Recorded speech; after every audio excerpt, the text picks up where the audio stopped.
You are listening to the Lucha Central Podcast Network.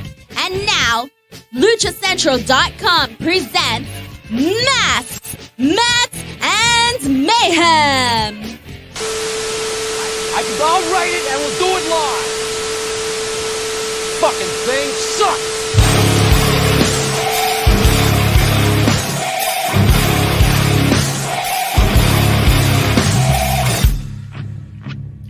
Welcome to another edition of Masks, Mats, and Mayhem. I am your host, Justin Outlaw Harvey. That over there is at Byron Fever, and we are live again. It's 2 weeks in a row. Oops. Dose. We've done this as many times as they've done Triplemania this year. Yeah, but we might lap them. I don't know. It's going to be a tough race to win. It's going to be a tough race to win. Now, so I hear they're doing 3 of these fucking things now. Triplemania. Okay, so here's what Conan said about why there's 3 Triplemanias. Because the brand name attracts more viewers. Attracts more people. So they're doing one. They did the main one already, basically. Now, this one I think one's in Tijuana. And then they're doing a 3rd one, I believe, this year now, too, which is crazy. So it'd be like if you have WrestleMania, then WrestleMania Backlash, then WrestleMania Backlash, WrestleMania, WrestleMania in a Cell in a Mania. Summer WrestleMania, Royal Rumble WrestleMania. I mean, I get it. It's like they're trying to create a premium event space where people know that, like, hey, we're putting something behind this one. But are they? There's like 5. I'm sure the show's going to have more stuff than this, but you've got the Roulette of Death match with Blue Demon and Pentagon Jr. Because, of course, it's Triple A, so it's his... They're still fighting? It's... Blue Demon's going over. Oh, man. Like he did like 15 years ago. Let's not talk about where exactly Pentagon's going to get a win this year, because I don't know the answer to that. Let's see. Then you've got the other. Well, okay, so that's this weekend. The Roulette of Death thing is 2 semifinal matches, which is Blue Demon versus Pentagon Jr. and then Viano versus Psycho Clown. And then I don't know if the finale to that is also at this event. I would hope so, because there's not a ton on here. You're going to use Triplemania to promote their next spot show. Right, which would make no sense. So I'm assuming if there's 2 semifinal matches that are listed on the card, that you're going to get the final 2. Then you've got this mask versus mask 8-way elimination cage match, which Conan seems super excited about. Like, he knows something about this. He seems really excited. You got Lady Shani, Chick Tormenta, Maravilla, the Hydra, Flamer, Reina Dorado, and Sexy Star, and a question mark person. I don't know who the last person is in there. I think Conan's actually already said, but I haven't heard it. Which Sexy Star is that? Do they still have the fake one? I don't know. Does it matter? Maybe that's who they unmask, and so somehow the loser of this mask versus mask 8-way elimination cage. I don't know how they determine who's going to lose their mask here. It comes down to 2 people, and then who's ever left out of the 2 people, one of them loses their mask. Then you want to go out first, or maybe it comes down to an elimination. I don't know. I don't know the rules of these things, but for some reason, Conan seems really excited about whatever he's booked here. It seems like that one's his baby because he's been hyping it up. Nice. I'll go to Lucha Blog to find the rules. I mean, dude, is there a point? They may even change right before the match. Who knows? I'm still curious, though. I'm curious. And then you've got this. This is the match right here. 5-way match with Laredo Kid, Taurus, Rey Fenix, Bandito, and El Hijo Vikingo. For the belt? I think there's multiple belts on the line in that match, if I'm not mistaken. Again, I'm so confused. I haven't watched AAA, to be honest, in probably a couple of months. So I don't know where everything stands. But, they've got weird issues going on with, like, FTR still has their tag belts, right? And they're not coming.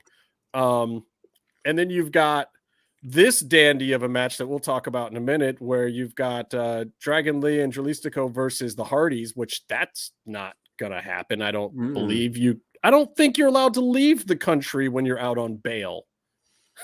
Are you? Yeah, I mean, I don't know if AAA is in the business of suspending wrestlers when they do something bad. But I don't know. I mean, Matt is definitely going to. He should keep his payday. They should just find a partner for him. You'd like to believe that's the case, but I don't know that it is. And there's some weird reasons behind that too. And I'll talk about. We'll talk about Jeff Hardy in a minute. But yeah, while we're on AAA, let's talk about. So look, it looks like an interesting card. I'm gonna watch it. Yeah. You know. This Saturday. Yeah. That's Saturday. So when's the Republic of Lucha? Right? When's the Republic of Lucha show? Republic of Lucha, Midsommar. I don't know fucking why they named it after that movie. They like that movie, I bet. I like it. I want to go see a Lucha movie over there. Their thing is going to be this Sunday, the 19th. So it's the day after Triplemania? Day after Triplemania. Loaded show. What's that card? Do you have that card? Well, obviously, I don't have it pulled up right now to read off of, obviously. So I have to find it? Oh, my God. I'll find it. You talk about it, I'll find it. I'm mixing M&Ms right now. Just know my boy Slice Boogie is on it. So you have Slice Boogie. I mean, you have a tag match, Slice Boogie. I think a little Cholo. It's going to be a lot of fun. You have another mixed tag, Thunder Rosa and Anakin. Versus Sky Blue, and don't get mad at me, but I think it's like Black Danger. You just got do you have the card in front of you? Yeah. So you got you have Dante Martin against Zocre, Bandito, Little Cholo, and Danny Limelight versus the Santo Brothers team, which has Slice Boogie and 2 unannounced people. But dude, I'm telling you guys, Slice Boogie is money. Like there's never been a time where I haven't loved that dude. He's been doing a lot in MLW too, and he's got great stuff going on. Then you got Jacob Fatu versus Ares, which is my brain can't even figure that out. Like, they're both phenomenal, and they're both just as far apart stylistically as you could possibly get. And somebody was just like, yeah, let's put them together. So that's either, I mean, I hope it isn't just Jacob grounding out Ares. I mean, I would like to see some flying and some Lucha Libre in there, but who knows? Throw him into the clouds and then catch him for a Samoan drop. And then you got Thunder Rosa, who we're definitely going to talk about tonight, because poor Thunder Rosa just can't seem to fucking get through a week without some drama right now somehow. Thunder Rosa and Anakin Rosa, who is her husband's son and basically her stepson, versus Sky Blue and Black Danger. That should be pretty awesome. And she's getting a tag with her boy. That's freaking sweet. I have a question. You got Dante Martin versus Bandito. Wait a minute. Yeah. They need to put that on the Triplemania card?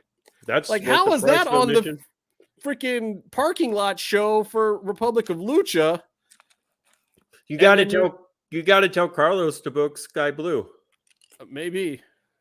Look, and then you got Lucha Bros versus Johnny Caballero and Daga. You know what's going to happen when Phoenix and Daga square? First of all, you know what's going to happen when Penta and Daga square up. There's going to be some chest slapping. You're going to get the whole taking off the glove thing, the shush in the crowd, and those dudes are going to have hamburger chest the next day for sure. But then when Phoenix and Daga square up, shit.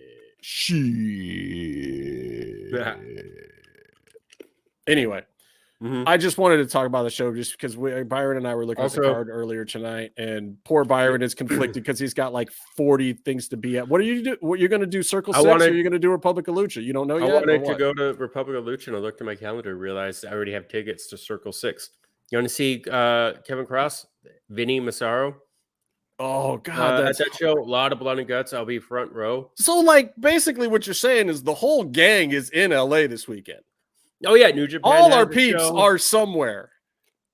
lot of big shows. If you're in LA this weekend, go see a wrestling show. Like, Also, dude, if you're not going to if you're in LA this weekend and you're not going to a wrestling show, we're mad at you because you're not supporting one of our homies. Now, our buddy right here, Orlando Castellar. I can't pronounce. I apologize. Castellar, or it's a double L's. I don't know. Castellar. It's a small picture. How is that? Anyway, so it brings up a great point. Republic of Lucha, their card is so loaded. You're like, why is this? Why are all these people in a parking lot taking bumps? The pay-per-view will be on Fight TV, delayed. But you could pre-order it. Go to Republic of Lucha's website, social media, pre-order, so you can see. I mean, pick one match. One match is worth the price of admission on that one. Also, Master Republic, Lucha Expo, huge success. It was super cool. I wasn't there, but it was awesome. And Hoke made a bro. I am looking at Hoke's freaking gift highlight reel.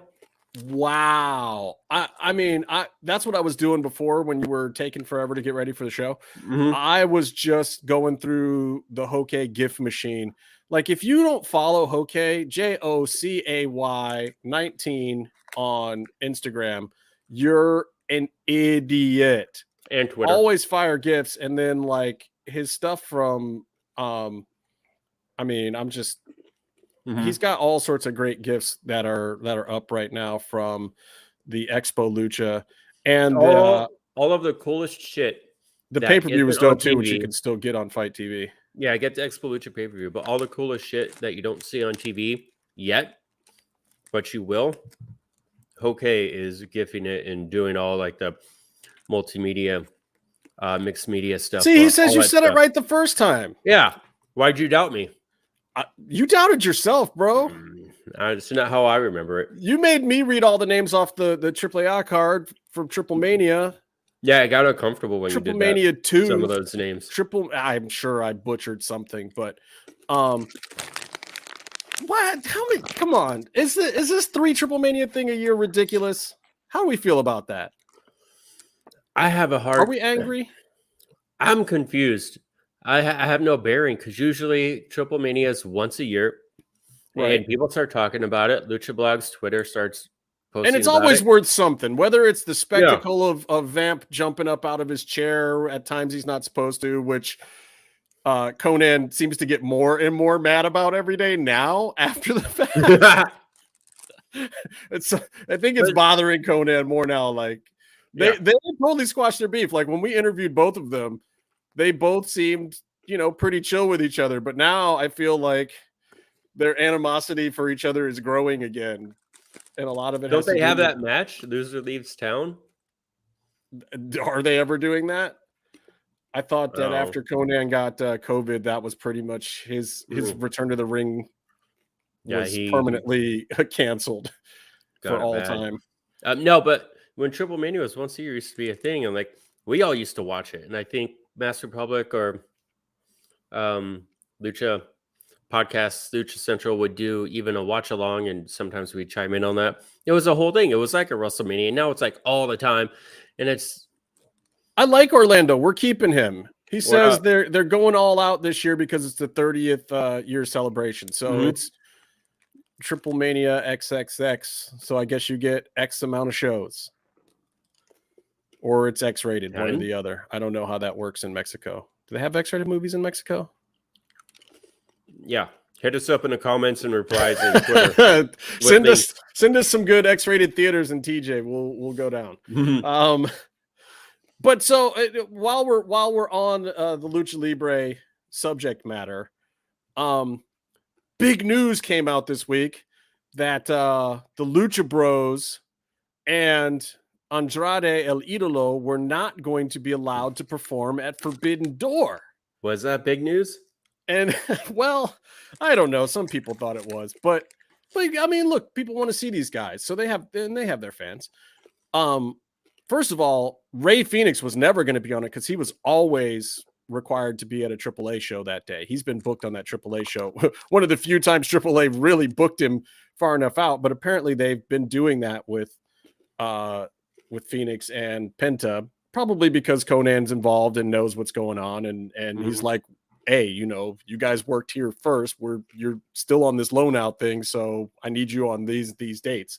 So he's probably laying out their shit way ahead of time. And Phoenix has always been on that day. And unless all of a sudden Penta's getting a big solo push, which I seriously doubt because he's barely getting a tag push in AEW. There wasn't much there. And then, with Andrade, I'm just like, okay, so what? He doesn't even have a storyline. And like, don't get me wrong, I love to see him wrestle against some of the great Japanese talent. No, he has a storyline. Roosh is coming in. Oh, Roosh showed up for 4 seconds in his office, and that's the big storyline. I think he's still working out his contract with Tony. He's like currently still writing a list of all the family members he also wants to get employed. Like that was the worst debut in history with Roosh. I mean, like, way to tell me nothing about the guy for American fans that don't know, like that Roosh is somebody. Yeah, like, he's a Ring of Honor champion. But again, and that's probably where he's going to end up in Tony Khan's universe too. I don't know that I see him getting a whole lot on AEW. I think maybe they'll bring him in and do a little something with him and Andrade and then push him into the Ring of Honor sphere of things. He would be great. He would be really great to help legitimize the new Ring of Honor brand. But absolutely. But I was disappointed. Like, okay, this is a major star. This is a pretty big signing. Like, can we do something more than Andrade sitting in an office and the guy just comes in and like, hey, what's up, dude? Like, that's not exactly compelling storytelling, guys. Maybe his knee is still hurt. And then they haven't mentioned it again. When was that? Like 2-3 weeks ago? Who knows? Yeah, but see, at Forbidden Door, that's where you have the Los Ingobernables natural storyline. Like, they should interact with Naito and those guys. Well, and maybe some of that was the plan. So maybe it is a little bit of a bummer that Andrade's off the card. Put that up. We'll see. Please, sir. Oh, man, you're making me produce the whole show now? God damn it. I have to eat. I offered to run the intro one time, and now Byron's making me do all the fucking work. See how this goes? This is bullshit. Where's Meefloaf? Can't Meefloaf do this from his janky-ass phone that never works? Meefloaf is not coming, by the way. He's got prior engagements. I think there's some footy on or something. We just lost 10 viewers. Whatever. I'm not scared. Anyway, it wasn't really news. I mean, the CMLL New Japan connection and AAA's disdain for said aforementioned connection has been well documented over the years. So they've always been really petty about keeping that line, and people and fans forget, like, AEW is a secondary contract for some of these guys. They are AAA employees first. And I know it's super duper weird. But AEW wasn't a company. And who knows how long or what their actual deals are, because every piece of paper that comes out of AAA is just fucking madness to me.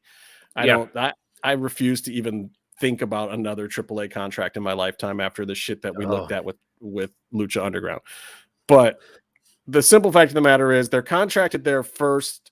There is some weird heat with Andrade now, so who knows what goes on there. I mean, literally, look, I don't know what's going on with the dude. He literally got more TV time from becoming Mr. Charlotte Flair than he has from anything else in the past 3 months. So, fuck it, whatever.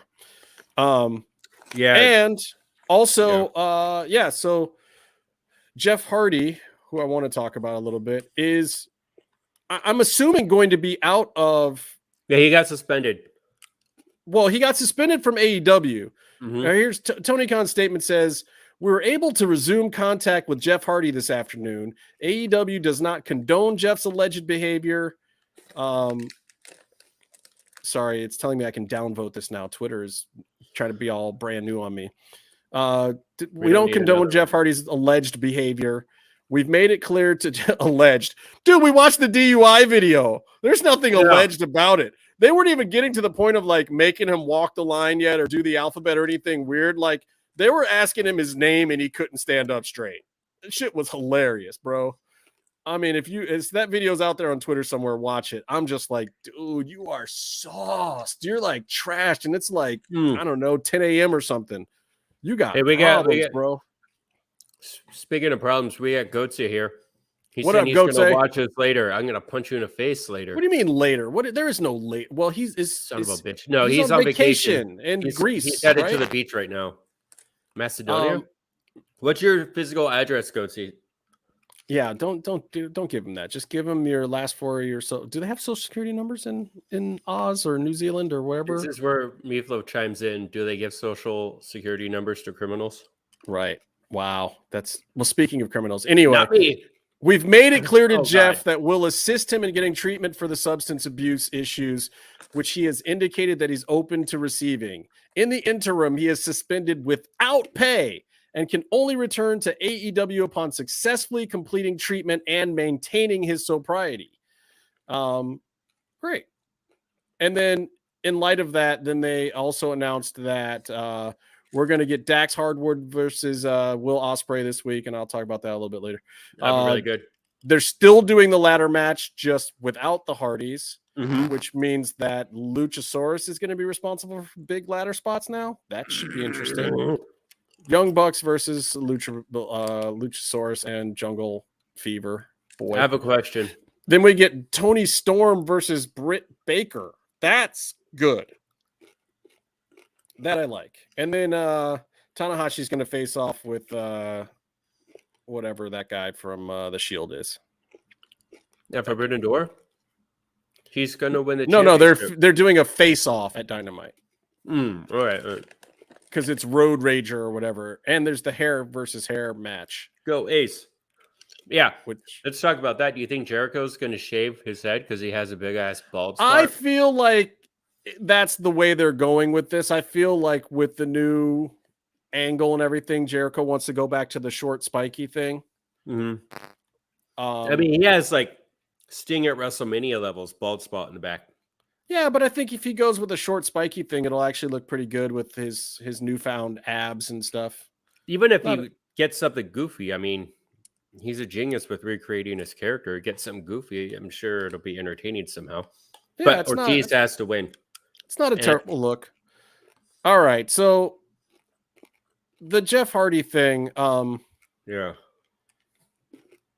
like his schedule was too much. This is one of those weird instances where it's like, I know Jeff's a bonehead, but you know, I saw Liz Savage mention something too, which was like, she doesn't condone what he did at all, but at the same time, she wanted people to understand some of the mental health and physical health things that wrestlers go through. It's like the dude's shot and he's self-medicating. I mean, part of it's alcoholism and part of it is self-medicating and trying to figure out like how to get through the stuff that he wants to do. And part of the problem too is that like, you can't tell a Jeff Hardy not to go out there and do some of these things. The only way you can really mitigate a Jeff Hardy, like, because that's all he's got. I mean, like if he doesn't do a swanton and a crazy ladder spot, then who is Jeff Hardy at this point? He's a stuntman. He knows it. Yeah, and you're not watching him to run the ropes or do mat wrestling. I mean, he's not that guy. And that's a sad place to be at in your career, where basically you're some 40-some-odd-year-old spot guy, but he is. I don't know if it's sad for him because he makes a ton of money. He's really good at it. People love it. You know, it's over. Right. So the only thing you can do with a guy like that is put him on a more limited schedule. He should be wrestling like Sting. That's what I'm saying. You know, he should be on Sting's schedule. Like one of his promos, he did a promo with Matt. It was really good. It was a little off track on the promo, but he mentioned, this is my last run. Like, I know I don't have a lot left in the tank. I'm just trying to like make the most of it. You know, that sort of thing. And he kind of like got in his head for a second about it. And I don't know. Hopefully he didn't ruin it. Hopefully he can get back on track and have a proper final run, because, you know, him and Matt deserve it. Excuse me. Look, they got to beat the Young Bucks. That's a great final run. They could have left it right there. That was the whole point. Yeah. But that was the he's out here. Indie dream match. And Young Bucks and Hardy had some time together in Ring of Honor, right? When Hardy had just left Impact and was kind of on the delete tour. They had a big. But Jeff was back in WWE then, right? No, Hardys were surprised. So they had a big. I think we were in Vegas for an FSW show, perhaps the same weekend as this big Ring of Honor show. Well, Matt was at the FSW. Yeah, show, yeah, and so we met Matt, but Jeff wasn't there. No, but it might have been then, or maybe a different. I feel like it was that Friday, and then the FSW show was that Sunday, and Matt was still in town. So I think you're right. I think it was that same weekend. And then they have the big Ring of Honor tag team title, whatever, ladder match for the Bucks. It was huge. They're under contract with WWE at that point. And then they do a run-in or something set up for WrestleMania, whatever it was. But yeah, there was some really weird crossover. Like that was the one weekend where their contracts were lapsed at different places or something, and they were whatever. Yeah. Anyway. Yeah. But look, AEW got their version of it at the pay-per-view. It wasn't bad. I didn't hate it. It looked like the Hardys were a little broken down, and Casey and I were watching, and we saw Jeff. We're both like, almost you don't want to say it. Jeff looked like high on pain pills or something, kind of goofy, a little loose, and like his. But that's the thing. Why do you have this guy whose number one ability right now, at his age and how long his career has been, is falling off of things, and you had him do that a few days beforehand on Dynamite with Darby? That's a great match. Don't do any Jeff falling off of stuff for like another month after that. That match soak in. But who can do that match that Jeff did and then go do the pay-per-view a few days later on Sunday, Saturday? Yeah, which he did, and then was supposed to, come into this ladder match and then go right from the ladder match to a huge match at Triplemania this weekend. Irresponsible. Not just Tony Khan. Matt's also booking them. Matt, and I get Matt's like, okay, we're together. Let's make as much money as we can. Well, I know Conan was pissed because he had them booked for this Triplemania thing for a long, long time, and then finds out that the same week that they're supposed to come and do a Triplemania that they're doing a ladder match 3 days before. And he was just like, what the fuck, bro? Like, I mean, yeah, you can use the guy. There's nothing that says you can't, but seriously, you're going to throw him off some ladders and then send him down to Mexico to me? That's fucked up. Like he should be salty about that, as from a booker standpoint, but also from a worker standpoint. Like, dude, the guy should be going once a month at most. Yeah. And now, hey, here's the good news. Last week, all I'm doing is complaining about, Tony Khan's salaries and all these guys that he's paying all this money to and how a lot of that is got to give somewhere. Guess what? He just freed up some money from Jeff Hardy. He doesn't have to pay him now. He is suspended without pay, bro. And for one Tony Khan, anybody not getting paid over there is probably a good thing because he's just spending all the money, like all of it. If there's money to spend, he is spending it. You got to support the brand, right? For the brand. Whatever. You hear anything interesting about Thunder Rosa this week? Yeah, she's wrestling this Sunday, and I want to go, but I think I can't. We're going to talk about the other thing, but we're going to take a quick break first, and then we're going to get into it. We're going to get into some shit, because I got some shit to say about some shit. I got some shit for y'all shit. Got it?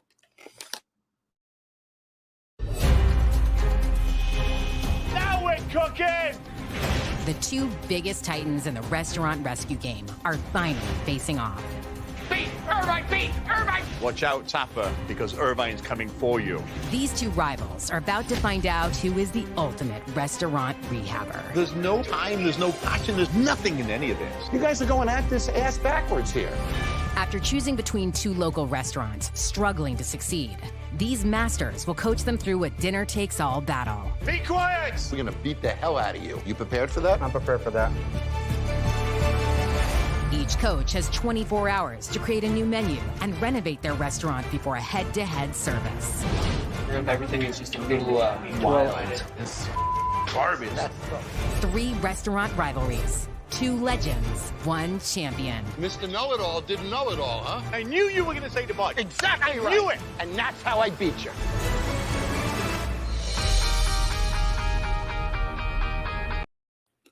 And we're back.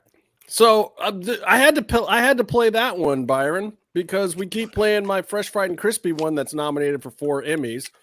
And no, Restaurant Rivals is not nominated for Emmys because it's in the year later category. It would be next year, but I don't think it's going to resonate that long. But it's a hit show.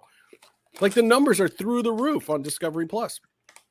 So I had to plug that one because I worked friggin' hard on it and got yelled at by guys who yell a lot. Not the hosts. I would never say that about the hosts. They're nice guys. They don't yell. It's the customers yelling. Customers are the worst. Anyway, Restaurant Rivals. It's on Discovery Plus. I made it. I do a thing or two. Byron makes shows too. He just never has cool promo clips like I do. I can show you some stuff. What are you working on right now?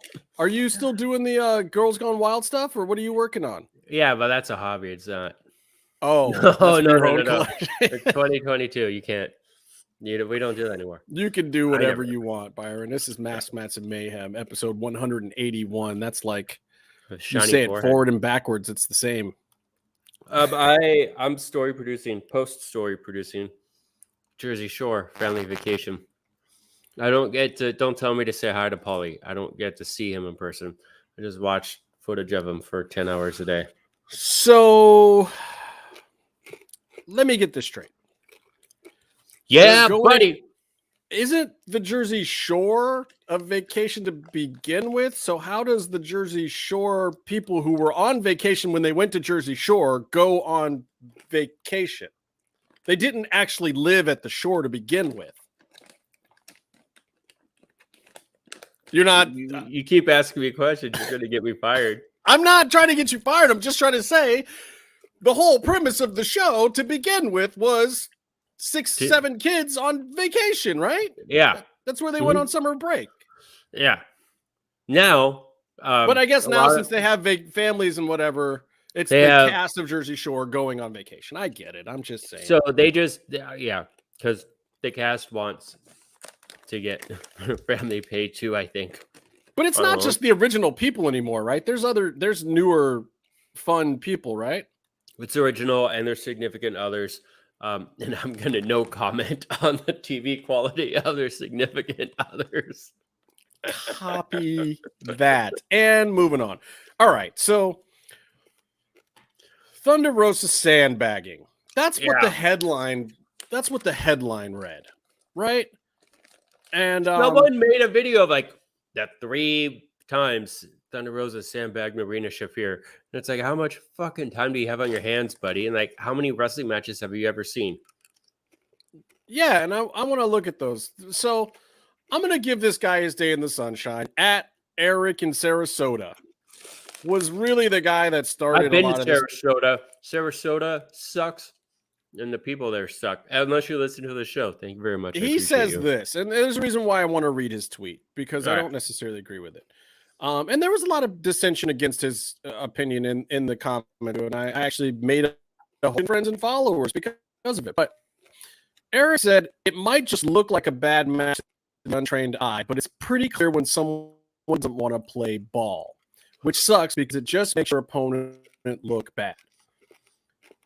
It's been a long time since a match where somebody so obviously tried to make themselves look better than their opponent by sandbagging and no-selling. But I just saw a perfect example of it on Dynamite. Okay, but so here's what I have to say. He's talking about an untrained guy, right? I happen to have a very, very trained eye. And for Eric in Sarasota, I can tell you what went down in this match, and I can tell you whose fault is what. He also is saying, sandbagging to make your opponent look bad when you can make them look good. Or like, that's not the point of every match. Sometimes you have your champion go out for a non-title match. They're supposed to eat up the other opponent. Like, have you not seen a Sid match?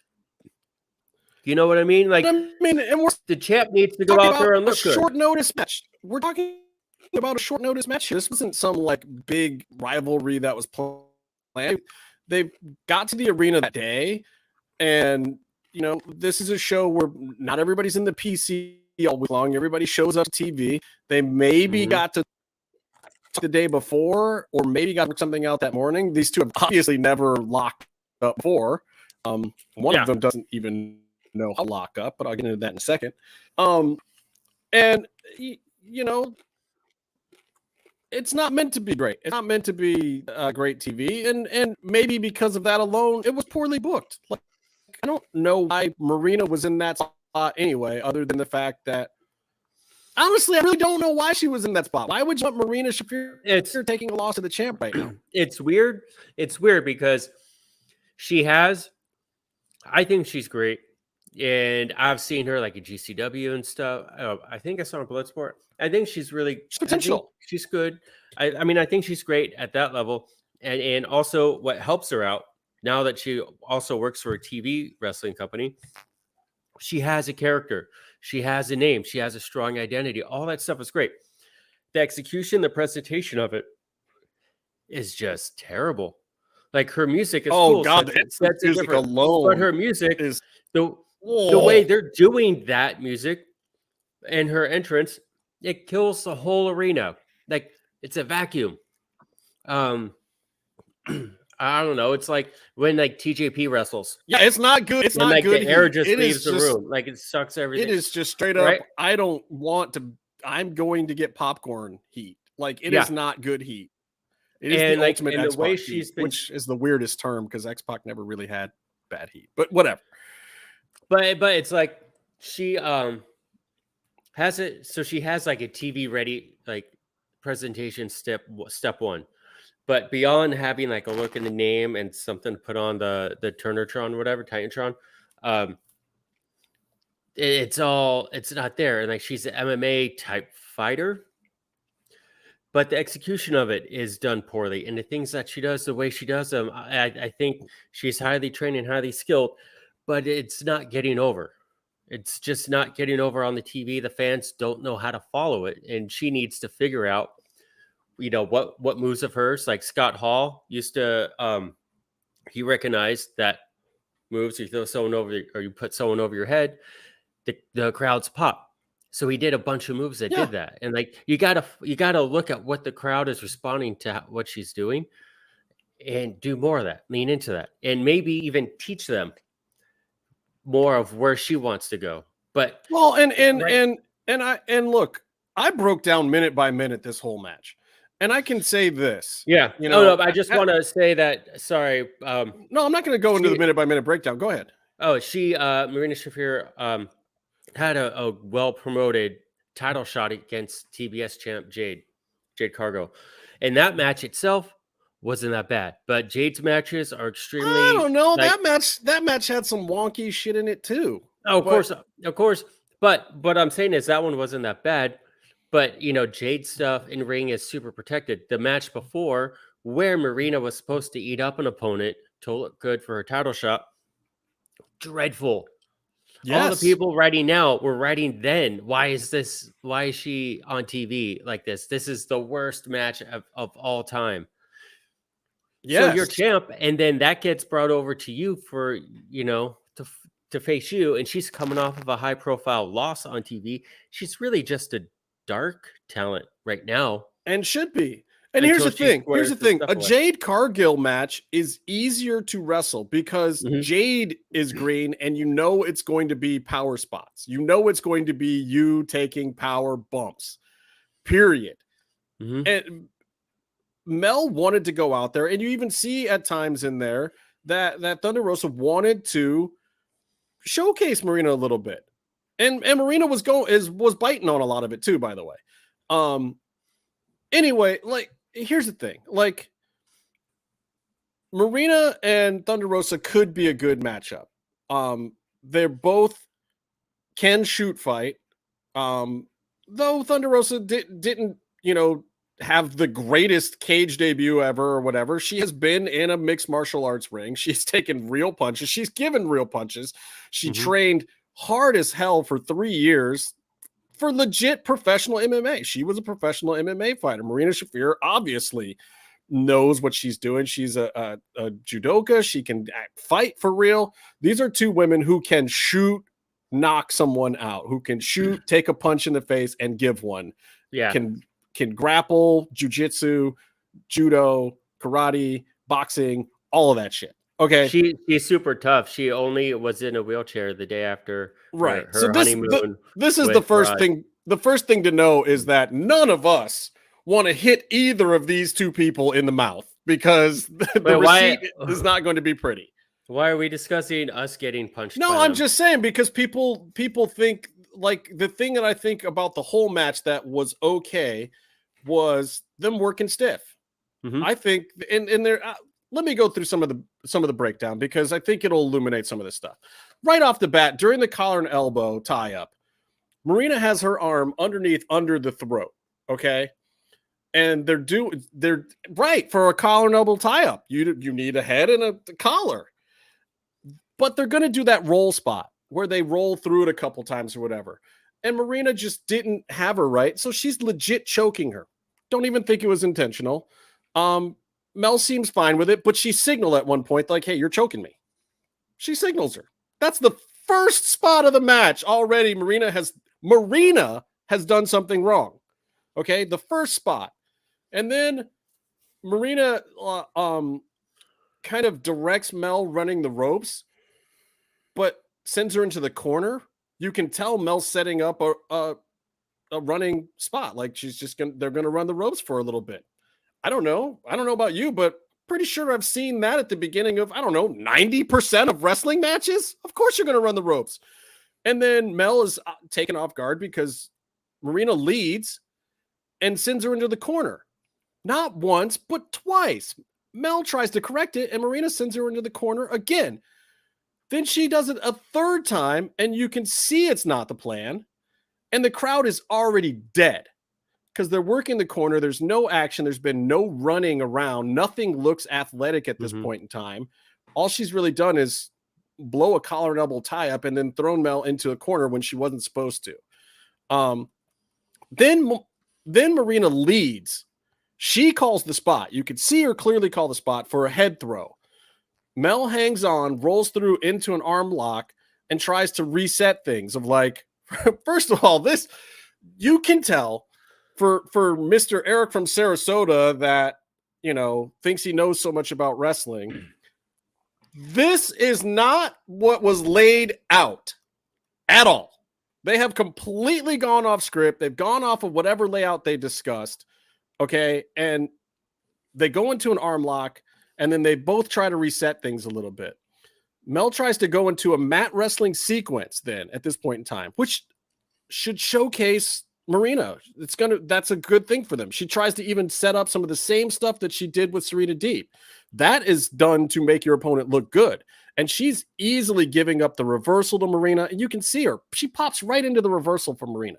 She is totally selling. She's not sandbagging shit. She's giving her the world at this point in time in a section of the match where they already blew it. She's either pulling something from some other part of the layout or just resetting and trying to get some good action going, because Mel's whole thing, Thunder Rosa, what she wants to do is make women's wrestling look credible. She wants it to look like a fucking Dean Malenko match. Whether that's a high hope or not, that is her genuine desire in the world, is to make all of her matches look like it's fucking Dean Malenko.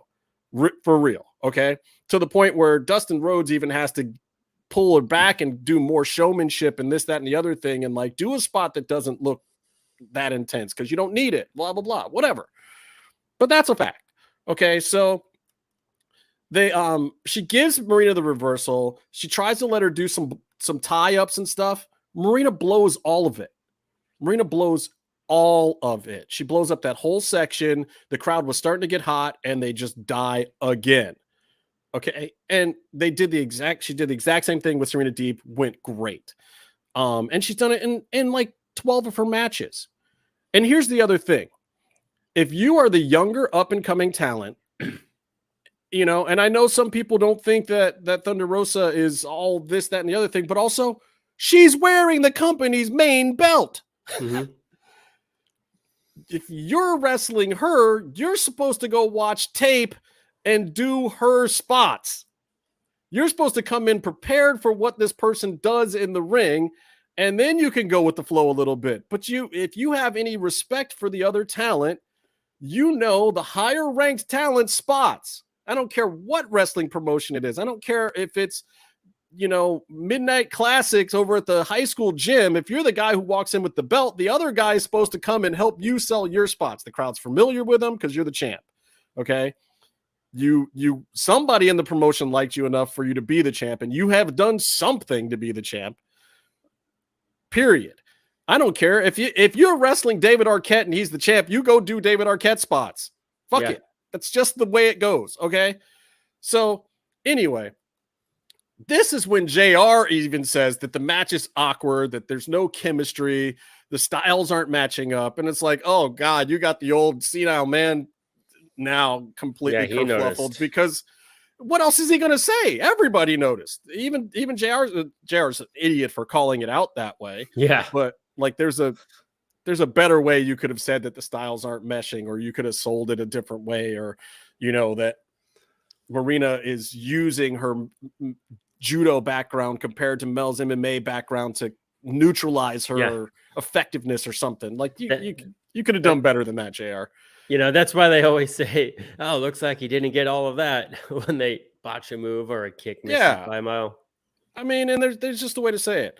So then Marina starts freezing out Mel's moves and hitting her with unorthodox arm strikes and unorthodox hip strikes that no one has ever done before in wrestling.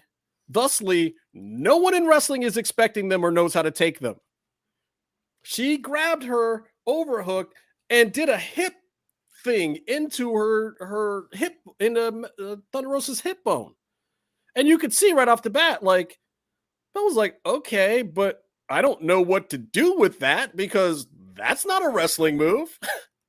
Like, I can sell it a little bit or something. I guess we do this little weird thing a couple times. Like, well, what is that? Like, if your match is clunky and you're not feeling each other out right, go for a forearm shiver or something. Instead, she does a back-armed arm strike and then these hip things. And you can tell, like, Thunder Rosa's just like, I don't know what to do with that.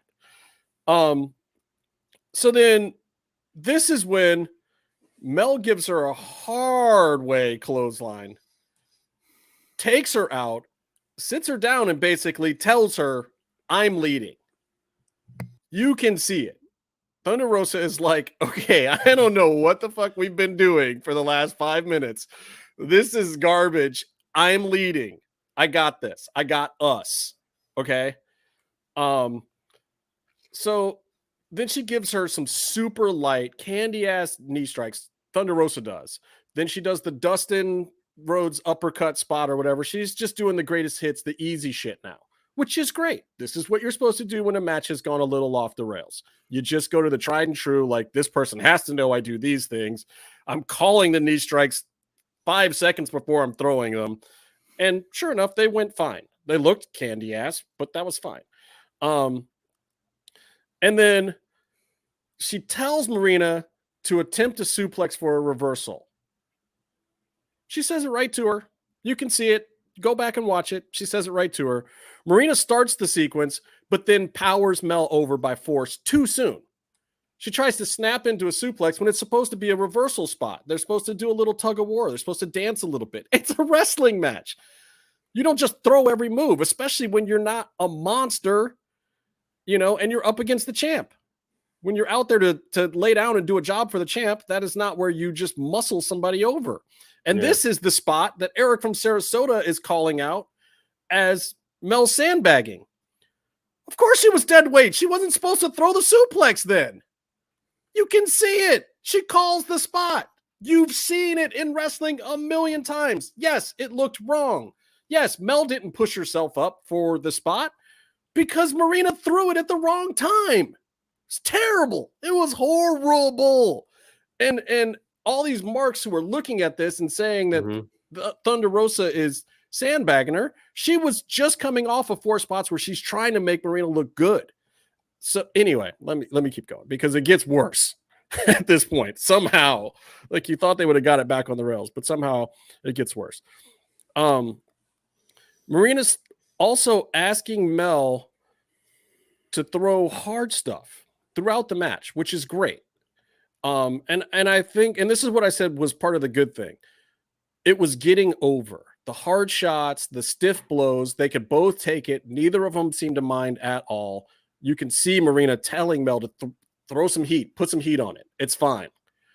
So again, this isn't Thunder Rosa taking liberties with Marina. Marina, you can see her clearly several times calling for it. Like, yeah, I'm a little lost. Just throw some heat on me. Hit me something stiff. And it's fine. They traded the whole time, and that stuff looked super good. And this is where you want two MMA fighters to excel in a match against each other. You want them to be able to throw some kicks and some punches and just throw some heat on each other and have it be fine. It was fine.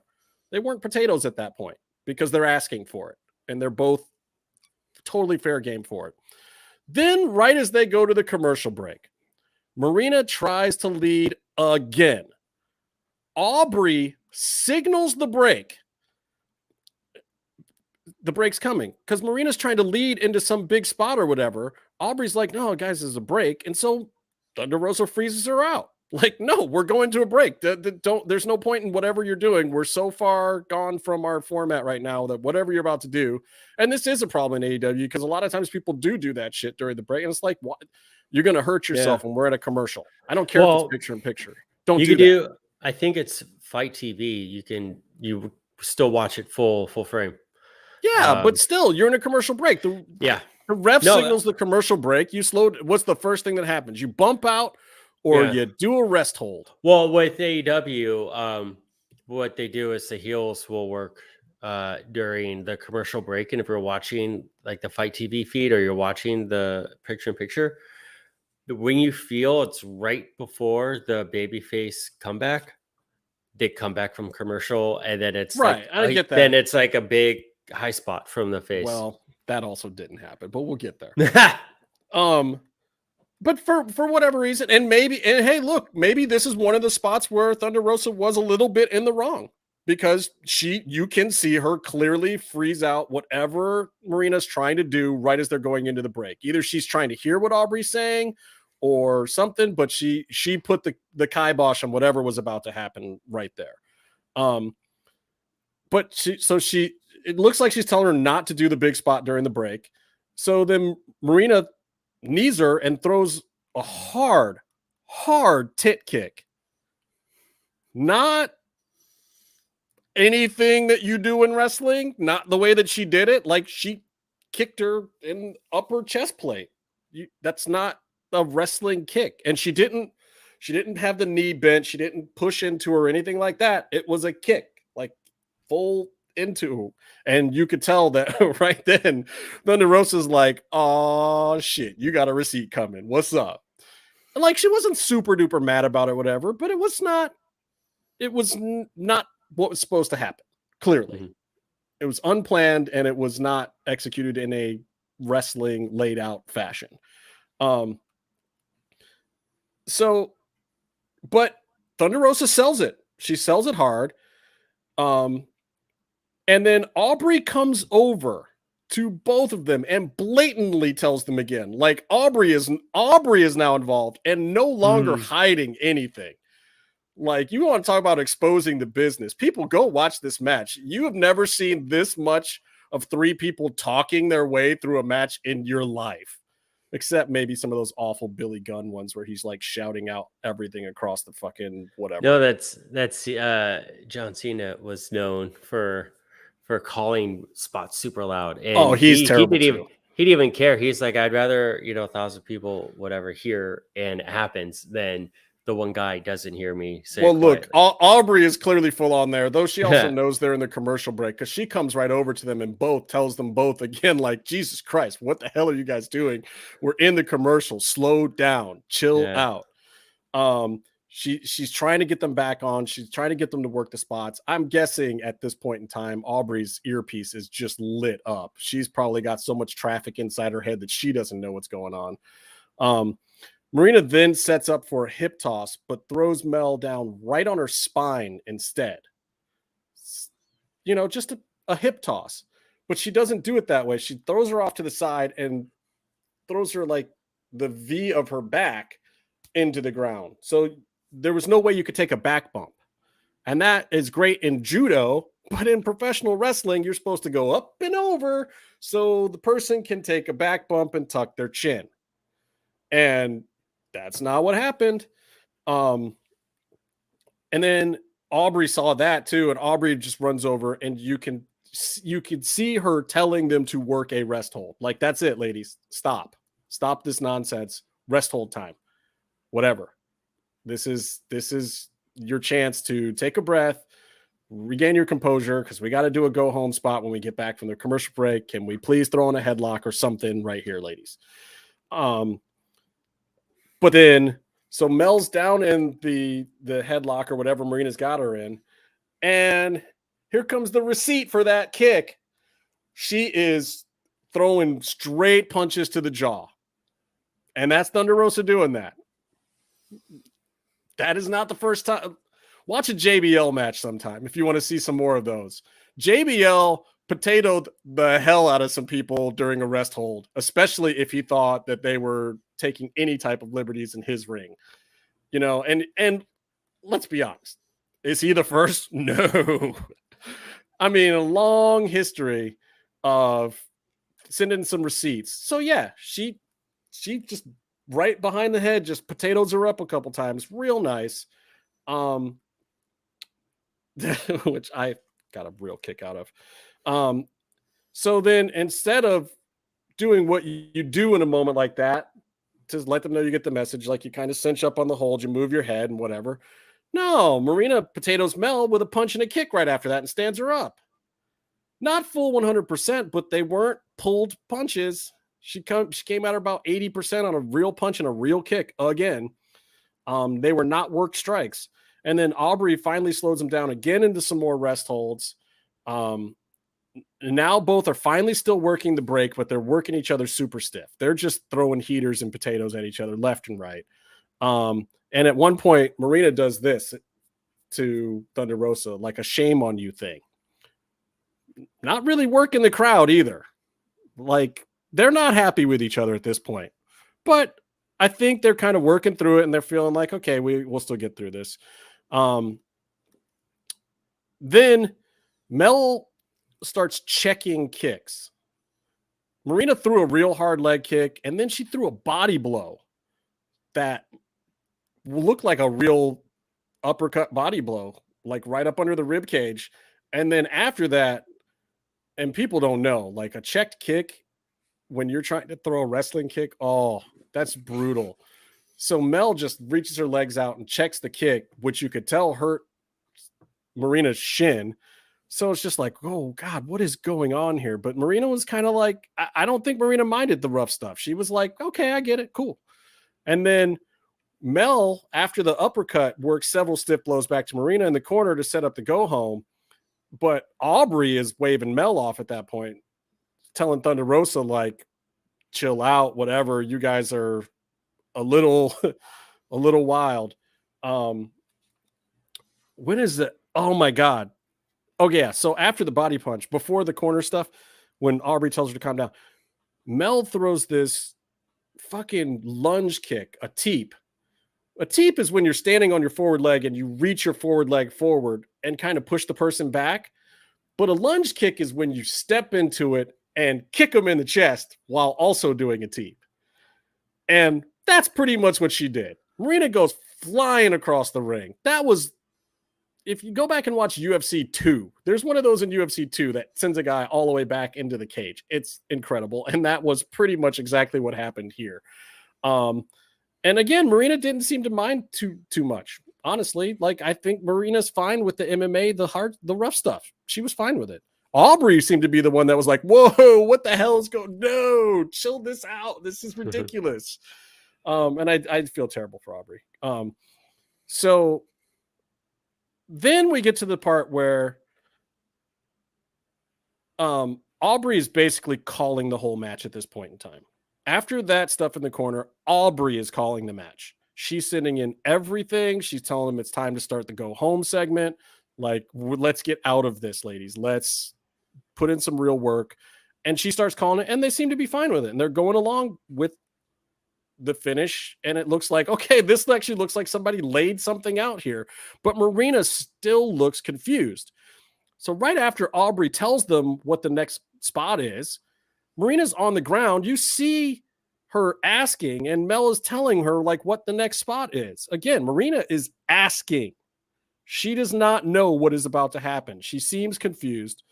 Mel does the Death Valley driver, then has to tell Marina that it's not the finish. You see her tell her flat out, no, kick, not the finish, not the finish. She says it like 3 times to her, like, and I think she even shakes her head no. Because like Marina was just going to lay down at the wrong time. Like the Death Valley driver's not the finish, dude.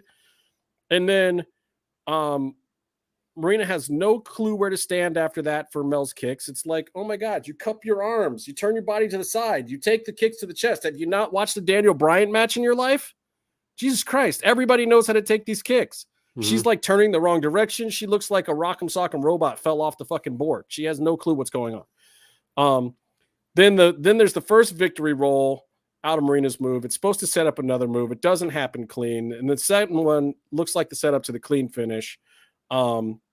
And which makes perfect sense. I don't think Mel was taking any liberties there. Neither of them is going to do a big finisher here because obviously they're both going to do their finishers post-match. And so they finally get out of the whole thing. Then after that, you know, when Mel's holding up her belt, Marina throws that sloppy judo throw again, snaps her neck, does her all sideways. Mel looks like she's trying to go up and over, but the way that Marina threw her hip into it, there was no way for Mel to push over and back bump. So she does another sloppy takedown on her and then puts her into Marina puts her into her finishing move. And yeah, it looks like Thunder Rosa no-sells that move. I don't know. She's not taking the move. She's not freezing her out of the move. She's not sandbagging it, but she didn't seem like she was selling it a whole bunch either. What do you sell in that move? I don't know. I don't know. You just kind of wiggle around.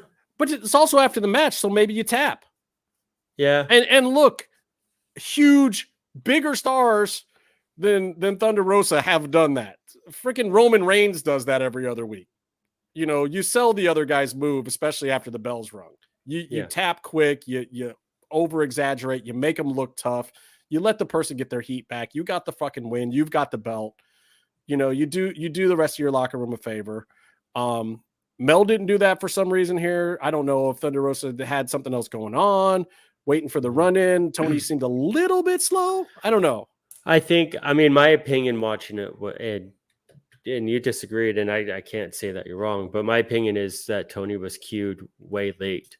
And Thunder was in the hold for too long. I think just they got to the hold, but even then you still got, I mean, you still sell it a little bit unless you really shoot mad at the person. But I don't feel like, honestly, and say that's the other thing.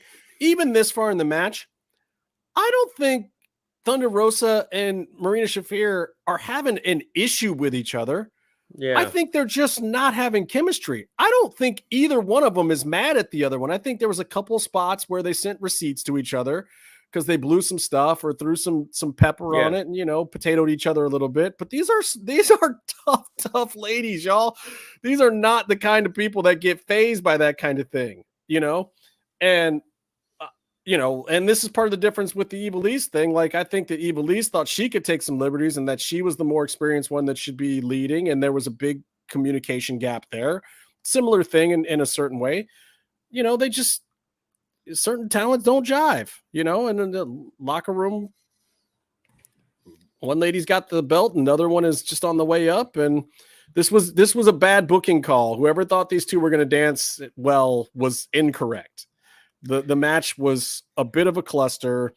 I feel personally like about 75% of it was actually Marina Shafir's fault for not being prepared for the match and not knowing what to do when she wasn't prepared. They ran the ropes 0 times. They mat wrestled for 20 seconds, and it was a cluster where Mel was trying to make her look good and give it up. Everything else was stiff blows and awkwardness. And Aubrey trying to get them to do rest holds to just salvage whatever was left. So they just seemed lost. And they both took some liberties. Yeah. So I don't know. Basically, more of the story for me, and you tell me what you think, is I don't call this sandbagging. No, it's just people working, and it's just part of the spectrum of working a wrestling match. It's not always going to be 5-star Young Bucks versus whoever, blah, blah, blah. You're going to have some of the stuff where things don't go smoothly. It's like you're doing a live action movie with stunts, and sometimes you don't get your, half of a script until like an hour before your match. Like, when was the match announced? And so like it doesn't always go well to like improv a stunt show, on live TV. It's just and this is part of the problem too with these huge rosters or talents that haven't worked their way up, going the long road to get up anymore. Like, back in the day, you work with a bigger talent, you try to do some of the things that Marina did, or you're not prepared enough for a match, you get lumped up, you get tied in knots in the middle of the ring. And a lot of times they were bigger, stronger people. And maybe that's not the case here. Marina is probably stronger than Thunder Rosa. So it's a little bit harder for her to take control and say, I'm leading. But then also there's been a million matches like this on the indies that have been complete clusterfucks. And then what happens? You get your pay docked by the promoter.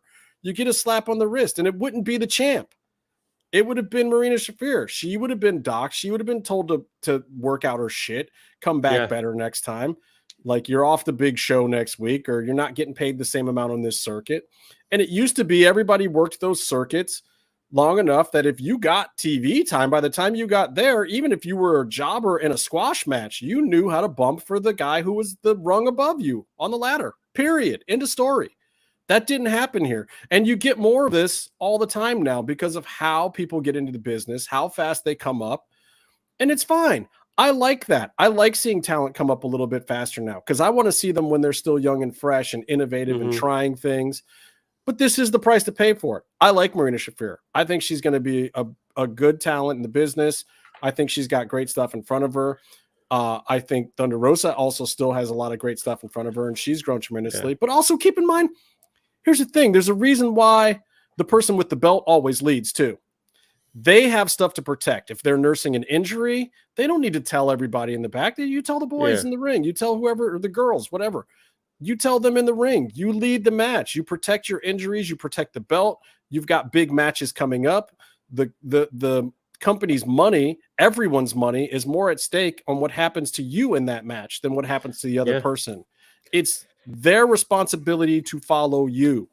Yeah. You're the champion. Period. End of story. That no point in that match, unless Thunder Rosa said to, should Marina Shafir be leading anything. Yeah. I mean, you don't have jobbers going up to Randy Orton trying to pitch reversals to the RKO, like people. And if they do, they do it at 1 p.m. in the afternoon. He laughs heartily at them, and they understand by the time that they get to the ring, they're doing whatever the fuck Randy wants. Period. Yeah. People bought a ticket to see the RKO in a Randy Orton match. Yeah. If you're the champ, if he says you're going to fall off the top rope into an RKO, guess what you're going to do, bro? You're going to fall off the ropes. And then you know what you're going to do after that? You're going to go back behind the curtain. You're going to shake his hand and say, "Thank you for the house, sir." Yes. Yeah. And everyone who's talking about Thunder Rosa sandbagging, nobody, it honestly is a bad match. You can call it a bad match all day long, but you cannot put the blame on her in that situation. All you can do, I wouldn't even blame for the house and move on. Yeah. It's not even Marina Shafir's fault because she is not ready for that spot. And I'm not saying she's not ready to wrestle a match. She's not ready to do a TV timed live match, with with whatever the short notice or whatever. And dude, so here's by comparison. Think about what Cody and Seth did at Hell in a Cell. Yeah. I mean, those dudes they laid out that match. I don't know how long they've been talking about some of that stuff, if it was all that day or the day before, but I'm telling you, the match layout, if you go back and watch that thing again, those guys worked. They worked the crowd, they worked their spots, they worked simplicity, they worked difficult stuff. Mm-hmm. But they've also wrestled against each other for the last 3 months straight. They clearly are communicating well. And that's the difference. I mean, you get a high-level match like that, even with Thunder Rosa and Serena Deeb. Like, look, Serena Deeb was a snooze fest in promos leading up to that match, and it was still fire. Mm-hmm. Those girls have worked together for a long time, and they gave each other everything. They both gave up big spots. They gave up big moments to each other. They let each other shine. They worked really hard. Marina and Thunder Rosa could obviously do that also. I don't think there's a conflict of personalities here. There is not an Ivelisse and Thunder Rosa situation here.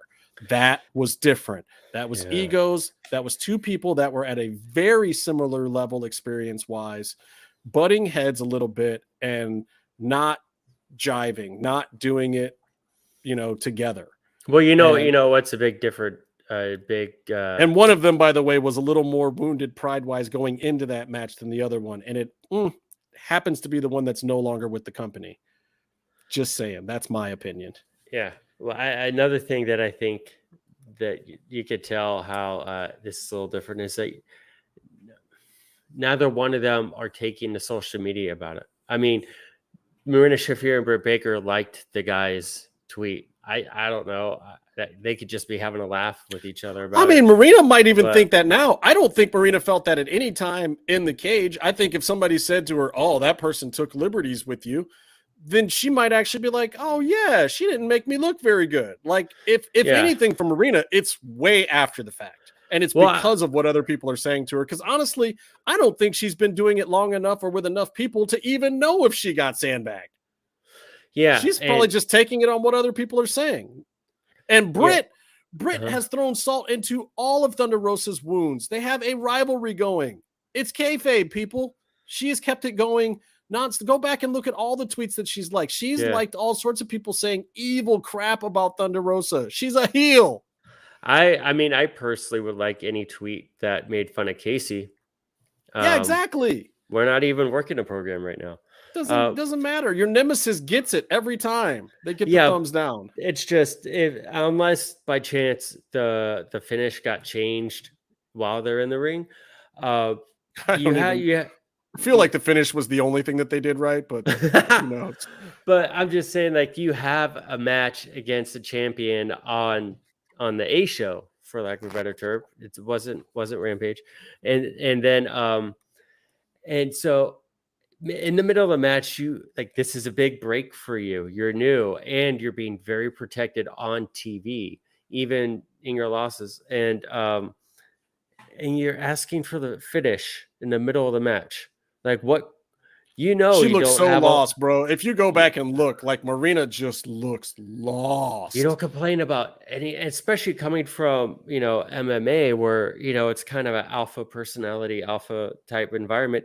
You kind of know if you're ruining that match, you're going to get something. You're going to get a potato or something. And it's part of the difference between wrestling and MMA. In MMA, you're supposed to be unpredictable. You're supposed to throw stuff out of nowhere. People aren't supposed to see it coming. In wrestling, no, it's pretty much exactly the opposite of that. They need to see it coming from a mile away so they can make it look good for you because you're not trying to hurt them. But whatever. I mean, the whole thing was laughable to me. And it's like, I get it. Fans are going to fan. The word fan comes from fanatic. They're fanatics. You're all lunatics. Look, I'm a wrestling supporter. I support these women. I support what they did out there that night, and it did not go very well for them. That sucks. I was thoroughly entertained because I got to sit down and watch it, and it's so awesome to see that many people calling that many things in the middle of the match.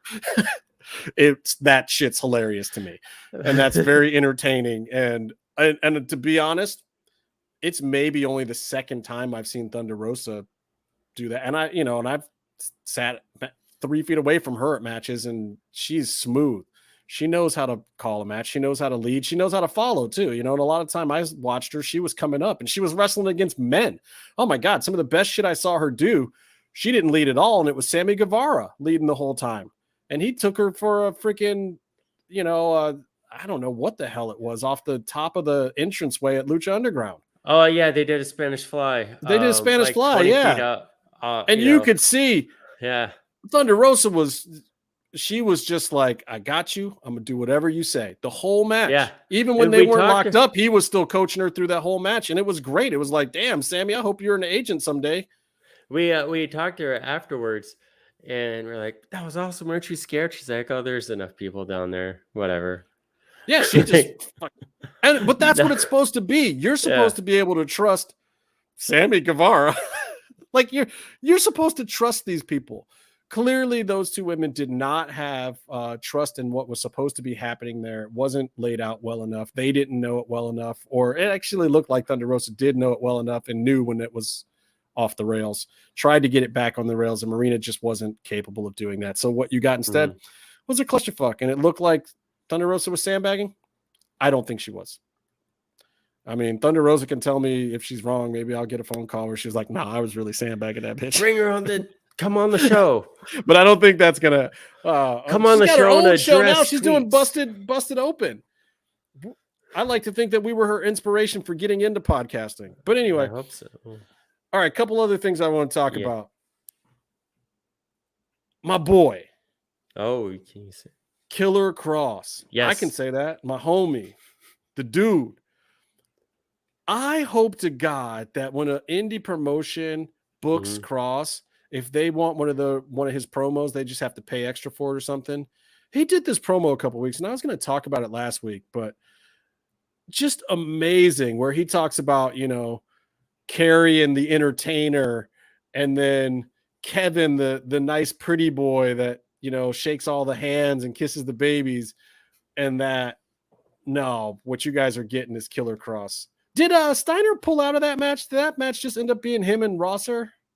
I'm not sure. I gotta go and find out. He won a belt, one of those promotions. Oh yeah, I know. North Carolina. I believe Steiner was either it ended up only being our homie Fred Rosser, who's a phenomenally nice guy. And by the way, since it's Pride Month, you should go back and watch our interview with Fred. Amazing stuff. And with Sonny Kiss for that matter, because Sonny, that's my dude. Sonny, can we get you on TV? Why is Sonny not wrestling Thunder Rosa? That shit would have been fine. Well, they're both baby faces right now. And that's the, it's funny because Jade basically flat out said everybody's talking about trying to get Sonny into the baddie. It's just like, we can only have so many people. But the other story there is nobody sees Sonny being a heel. They see her fitting in with that group, fine, but Sonny's just not a heel. Sonny is way too fucking affable. Like, there's no way to hate. Sonny as a heel is hard work, in my opinion. I don't know how you do that, and so I just think that they're like, Sonny and the baddies would be one thing, but no. I mean, because Tony's heard that he knows that people want Sonny and the baddies. Yeah. People want Sonny on TV. But I mean, the Jade and the baddies are already kind of in danger of going like Kevin Nash heel, where they're bad guys, but they're just, Jade more so is just like so cool. It's a very tweener spot. Like, even her like, cut the shit, Tony. All that stuff is just catchphrases. It's like Godfather.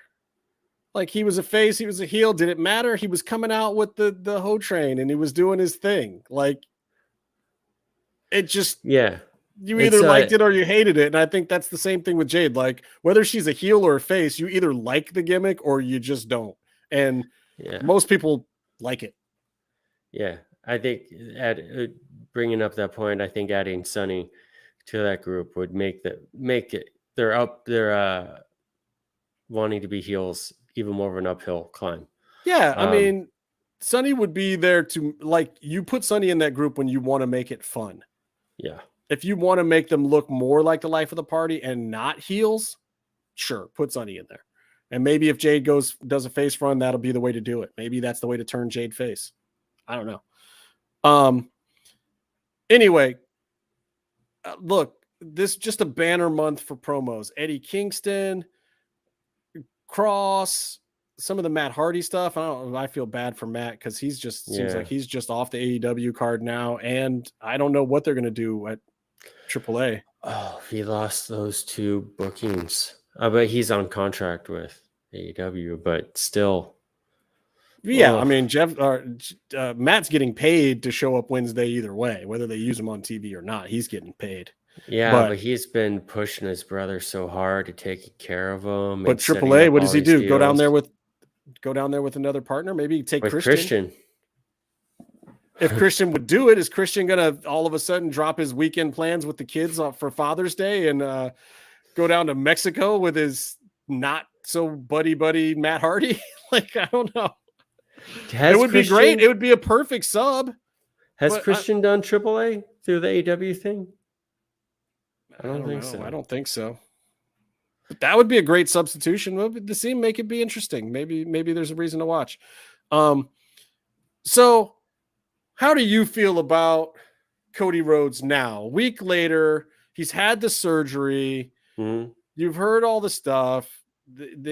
What did they officially say? 9-month return? They said 9 months, which I think they said day before Royal Rumble return is the official WWE line. I mean, I think at first it was like 6 to 8 months or whatever. And if you Googled torn pec recovery time, it would say 6 to 8 months. That makes sense. Okay. They're just saying like the most information you have over a very vague injury because he hasn't had surgery yet. So you don't know what he's for an average human being, by the way, that doesn't know how to do crazy PT. Sure. Yeah. But 9 months. So, I mean, I think initially, that was a good number. I mean, we're talking wrestling WWE, so this is all kayfabe. But I think if you're kayfabing, what is the easiest accessible estimate works. People would dig deeper on Reddit and Twitter, just threads I was reading about this, and they were going back to other wrestlers like Cena or whoever who had a torn pec surgically repaired. And I do the quotations because there's multiple muscles and tendons in each area. So you're like, my injury was a distal bicep tear, which Chaz from Headbangers has, get well soon. And so basically tendon tore right here. Mm-hmm. There's another one where the tendon tears by the shoulder, and how much it sucks and what you can do in the recovery of those two are different. Completely. So, some people were saying, so generalized torn pec wrestlers come back about 4 months. That's what they were saying on Reddit. So that I would say the 9 months and that TV is number. 4 months this tear, by the way. That's the underneath tear that they're talking about with the 4 months. So, okay. Look, I'm going to cite Glenn Gilberti. He was talking about that bicep tear that you're talking about. He said that was the worst one that he could not come back from. He says flat out he wrestled easily on the torn upper pec. Like, yeah, it hurt. There's just stuff you couldn't do, but it didn't, like, you could still move your arm. You just can't do anything strong that requires like a shoulder pressing kind of motion. You can't do any of this kind of stuff because you can't, this isn't all quite together. But you can still even do some bicep only strength stuff. You can still grab things. You still have the mobility. What really hurts is anything where you're doing an upward or forward pushing motion. Okay. That's it. That's it. Okay. So here's my question then. If Cody's really out, like, look, people, you've seen stars leave WWE on an injury before. First of all, unless they're coming out to drop a title, limping out and whatnot, they don't typically come out the next night and bump and take a pull apart. Okay?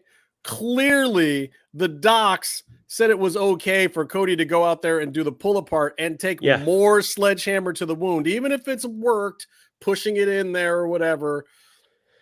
That's still dangerous if it's a bad injury. So we're talking the night after Hell in a Cell. You've already got Cody out here. And if you know you're going to put Cody on the shelf, do you have him come out and reference the Money in the Bank briefcase above him first? Maybe you do, just because he's on the posters and you want to acknowledge it or whatever, that he can't do it. But he didn't go out there and say right off the bat, like, sorry, I can't be at Money in the Bank, guys. I know it was hyped around me. I'm not going to be there. No, didn't happen. And then this week, you've got Seth Rollins still with Cody Rhodes' name all up in his mouth, talking about Money in the Bank. He references the part of Cody's speech where Cody said he was going to be at Money in the Bank. And Seth says, oh, sorry to ruin your plans for Money in the Bank, Cody. Yeah. Seriously, does anybody not see this coming? Something that we were discussing when we were talking AEW and storytelling and wrestling, and you brought up WWE is getting, they get their stories over. Yeah. You know, maybe they're good or bad, but you know what they are. And it's through like sheer redundancy, you know. Yeah. And so you say the words every Monday on Raw, Cody Rhodes, Money in the Bank. And then you have that live, and then you have it replayed in every hour. So it's on at least 3-4 times. Cody Rhodes, Money in the Bank every week. And here's the other crazy part. Go back to WrestleMania. Both belts are on Roman Reigns. No other WWE superstar has talked about being a champion. Riddle's talked about beating Roman Reigns. He hasn't talked about becoming WWE champion. Maybe he said it once. But we know that Cody Rhodes' storyline is that he is back because he wants the championship. Seth Rollins has said that he had the best Money in the Bank cash-in ever. He hasn't said that he wants to be the champ. He said that he wants to repeat what he did with his Money in the Bank thing that he's got. And they're laying down this gauntlet. Yeah. The only good storyline from everything that they're working to is something to do with Seth and Cody. Now, if for some reason Cody can't make it to Money in the Bank and can't do Money in the Bank, which I still believe is a possibility, I'm not 100% sold myself on my theory that Cody climbs the ladder and gets the briefcase. I think, however, unlike most people, that it is very within the realm of possibility. In fact, I think right now they're leaning that way stronger than anything else from what I'm seeing on TV, from what I know about Cody, from the way they've set this whole thing up, from what I know about the actual injury that he's got, from what I know about how successful the surgery was, which was very successful, by the way. And what I heard was that he could perform on it in 4 weeks, which, by the way, is still too long for Money in the Bank. So that is a problem, but because he does have to get a doctor to clear him. But the thing is, I think you could work that match without affecting that injury at all. And people are like, but how can he perform in this? I'm just saying, he doesn't have to do anything to win Money in the Bank. He doesn't have to go out and have a 40-minute classic like he just did with it completely torn with Seth. He doesn't have to do that at all. He has to work for maybe, 70 seconds total of the entire match for it to be credible and fun and a big story and give WWE everything they want. And then he can rehab all he wants. He can walk around with a briefcase, still be on TV, still promote shit when they need, still be the babyface hero that they need without having to wrestle for ages. And the story can just be that he's sitting on the right moment until he's 100%. I'm just saying. It's unfortunate for them that Money in the Bank is so close because, if it was 2 or 3 months away, obviously they would do it. Maybe it is a little hard for them to do it. But everything they've done on TV, everything they've done with the story, everything I know about what's going on and his actual injury just leads me to believe there's absolutely no reason to not have Cody Rhodes surprise the shit out of everyone. They haven't even taken him off the posters. I mean, I don't know if you can do that with a couple weeks notice. What they have in the past when big stars have fallen off of cards, they've changed out posters. Yeah. And it's just all the storytelling points to Cody Rhodes' Money in the Bank.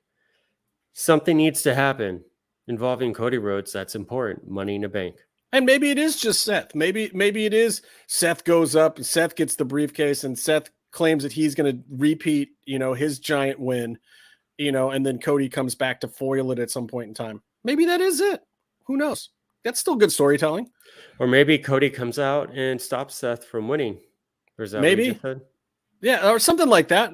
I don't know. Whatever. But I think if Seth doesn't actually walk away with the briefcase, I don't think you get enough TV time out of the story. I think either Seth or Cody has to walk away with the briefcase at this point.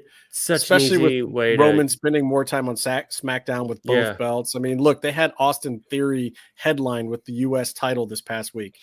They had to. Also, I want to point out, looking at WrestleTix, the first Raw without Cody is tickets sold and distributed 3,990 this past week. The lowest Raw attendance since the pandemic, I think, and it's the one that Cody wasn't at. Oh, what and a Hulk Hogan all the move. shows that Cody was at and that Cody's headlined, sellouts, man. Big numbers. AEW, by the way, did great with their ticket sales in Vegas and Los Angeles. I can't see them not putting Los Angeles as a regular stop. Dude, they sold 15,000 tickets, and most venues that they're doing only seat 5,000 people. So, WWE is regularly getting into the major sports arenas, but AEW is typically doing these more college-size arenas that are, you sell 4,000 or 5,000 tickets. It looks like a full house. It looks like a big arena, but it's half the size. It's not like United Center where they did All Out or whatever. That's a 15,000, 16,000 seater. And AEW packs it every time. But now I think LA, they've got another, and both shows did great. And in fact, the pay-per-view in Vegas that had a slightly bigger arena, I think actually did a lower number than Staples did. Or no, they're at the Forum. That was a big deal. I kept seeing Dave. They opened the third tier. Meltzer. Yeah. He kept talking, bringing historical box office with wrestling at the Forum, and pointed out the Forum has been a notoriously rough market for wrestling. WWE, WWF, WCW. Yeah. They just don't sell it out, and in AEW. The location isn't great. Like, that was at one point in time a good location to be in Los Angeles, but now it's kind of a no man's land to go over to the Forum. Yeah. But I've seen some great events there. So have I. I watched a bunch of Kings game, saw a Lakers game, saw Prince at his residency. Oh. Yeah, but I'm talking new Forum since they redid it, since the sports teams have been out of there, since it's basically just been a live concert venue. After everything moved to Staples, I've still been back there a few times. And the cool thing about it now is you can do a smaller 4,000 or 5,000 people thing. They black out the top tier and it looks great on TV still. But for AEW, everything was open and they packed the place. So congrats to them on that, man. Yeah, they've been starving the West Coast. They've been starving this time zone. I think they're Eastern Coast company. But right before the pandemic, I think they were about to start touring out here. And it's hard to it's hard to move the circus from town to town across the country. People also really don't understand the ticket thing too. Like, people don't understand that a sellout is not necessarily a sellout. A sellout, there's always still more sections that they can open up and all sorts of stuff. Like, for every wrestling event, typically a couple of days before the event, or even sometimes at the last minute, once the cameras actually get set up and they see how much space they have on the hard side, they'll open up some of those tickets. There's usually upper sections and back sections that are left in reserve. They usually try to get a bunch of $20 tickets out right at the end. So it's like a sellout is a sellout, except for the fact that there could have still been 800 more seats available that they just never put into the scheme. Because what they're saying they're selling out is the tickets that they've made available. And there's also comps and stuff in there too. You know, you could give away 400 tickets at the end if you're making your nut to pay the venue. Doesn't matter. They will open up. You'll see sometimes for shows like right beforehand, they'll open up a whole new batch of seats, tickets. Yeah, like that just happened for the AEW show this week, where they just opened up the hard cam stuff. They just opened up like 90 seats or something. So anyway, whatever. Last thing I want to talk about. I don't know if you got some other stuff. You got some other stuff you want to talk about, Perrin? I only got one more thing. I need to get a tree. Not wrestling. And it's hard for me to get a tree in a tree-sized pot home from Home Depot or Lowe's. Like a Christmas tree, or you just need like some a tree in your place? I'm gonna put a tree right there in my home. Are you feeling like you're not getting enough oxygen or something? I'm introducing a lot more plants. I need to clean up the air. Are you going to get enough sunlight for flora and fauna? I had a bamboo tree here for over a decade. I think that really that's always been my problem. I love plants. Yeah. But well, another thing I'm doing is that I have Wi-Fi lights, so I turn them on to daylight for a couple hours to get everything, and I'm testing them out. I mean, hopefully it's working, but if something's near a window, how do you know for sure? I have one plant in my bathroom which has no windows, so I'll see. I'll keep everyone posted on if it survives based off of my Wi-Fi lights. Tune in next week. Hey, Bart, do you see the shirt I'm wearing here? I do. Is that it's my Invicta FC shirt.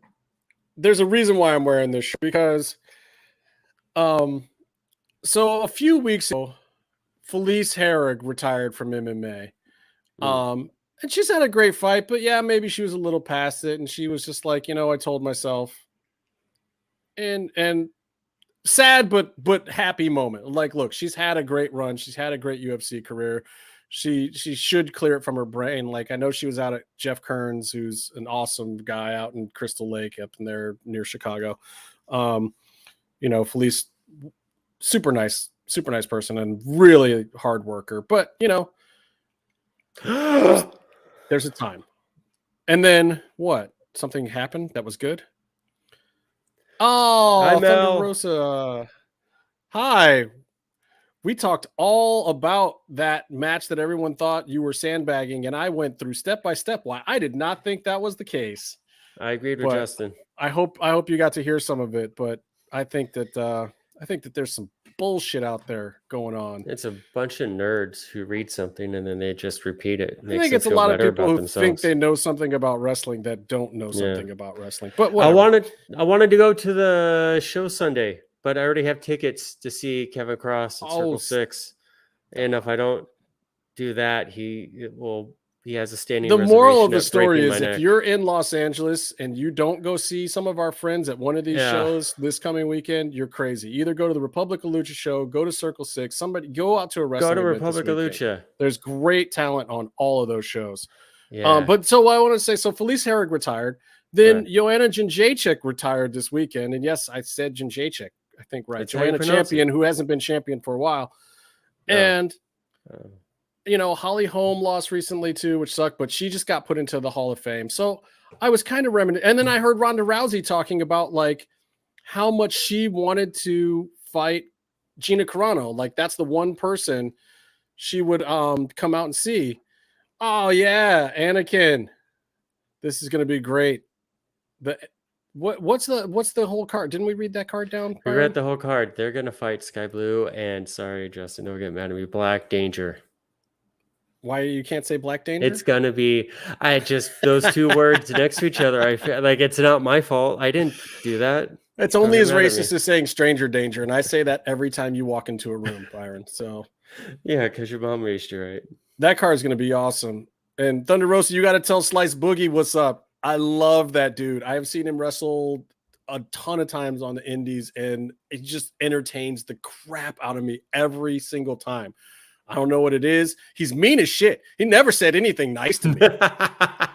I'm not like, he's not a buddy, but that's why he's so entertaining. Like him and JD Drake, love those two. Like Yeah. both of those guys are like two of my favorite workers in the world, and it's probably because they hate me.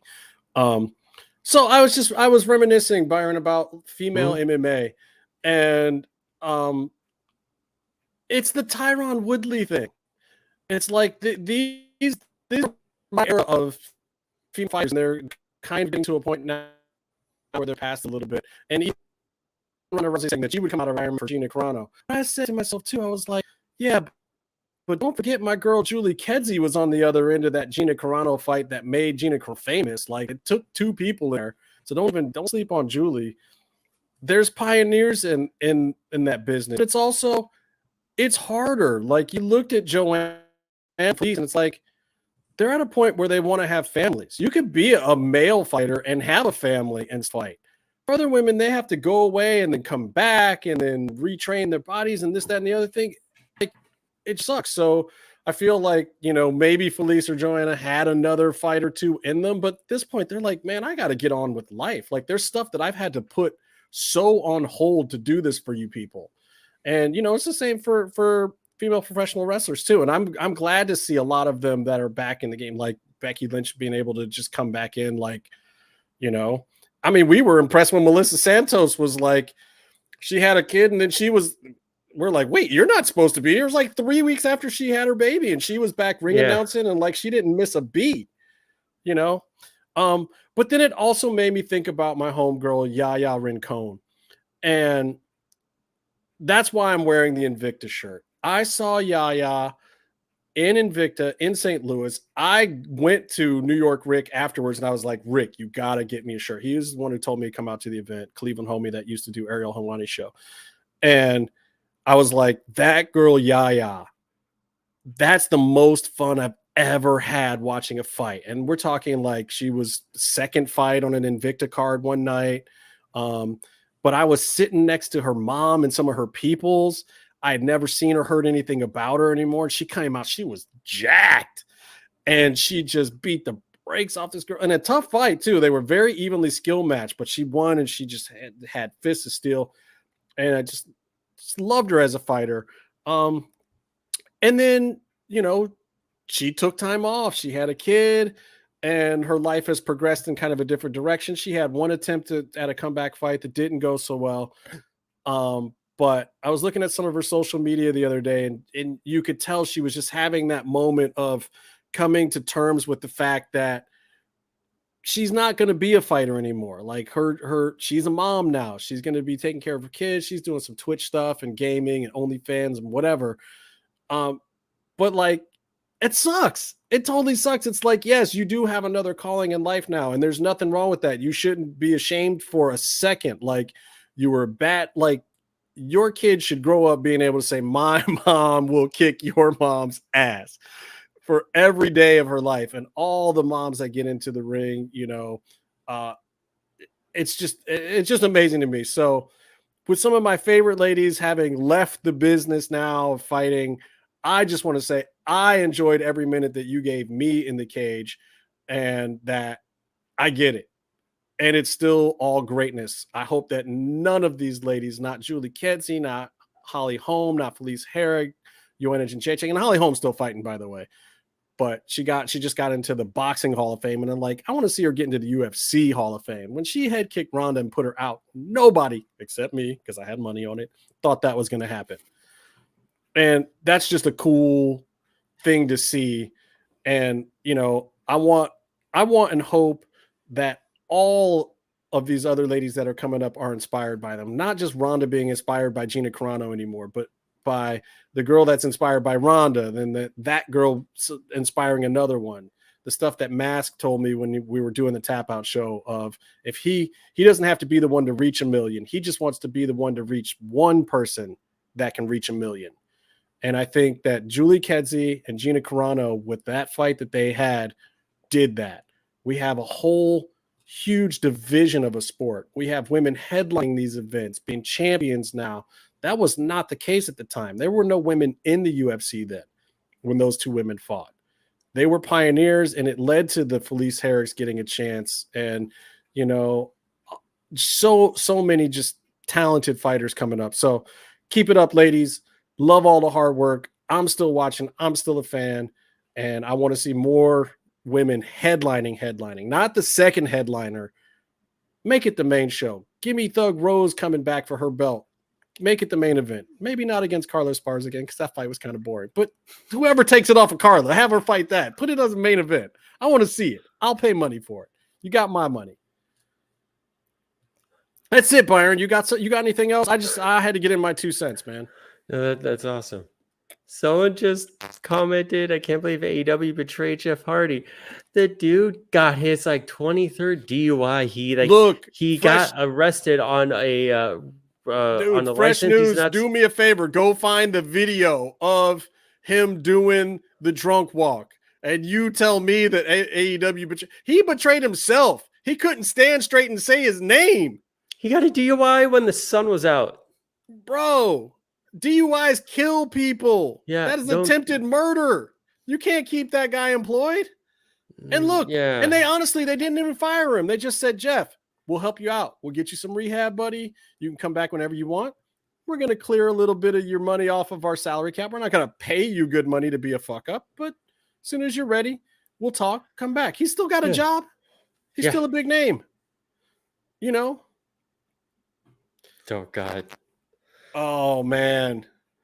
Okay, dude. Okay, so. Well, he has the 247 supporter. Fresh News 247 wrote, look, this isn't news. AEW know what Jeff is like. He should have a 247 supporter. He has one. It's you, Fresh News 247. He has this 247. Okay, I appreciate that bit for the 247 pun. I get where that. Dude, you got a website or something? You might as well just drop it. We'll just plug your shit. You trying to get over? Hold on. There's another one. Are we talking to one of these? No, I love this. Don't get me wrong. I don't like what he did, but leave it to the law. Yeah. Hold on. I didn't see the video. He didn't get, but also he didn't get fired. Also, hold on, Justin. You watched the video. Was that Tony Khan arresting him? No, Tony Khan said that he talked to Jeff. They came to terms together that Jeff would go get help. Suspended. And then Tony would bring him back. And you know what? Agreed, because Jeff knows that Jeff needs help, and now Tony will pay for the help and still give him a job the second he's gotten help, which is the real key. Can we help Jeff Hardy so that he doesn't go out and try to hurt anyone? His employer is actually doing him a favor. They have clauses in their contract about how they present themselves in public. Getting arrested is, in fact, grounds for getting fired, whether you're convicted or not. That is in many, many, many entertainment contract clauses. I have one in my last producer contract clause. If I did something that was against community standards in my regular life, I could have been fired from my job. If I got arrested, I could have been fired from my job. You sign the contract, you live by these things. Your public image is part of what they're selling.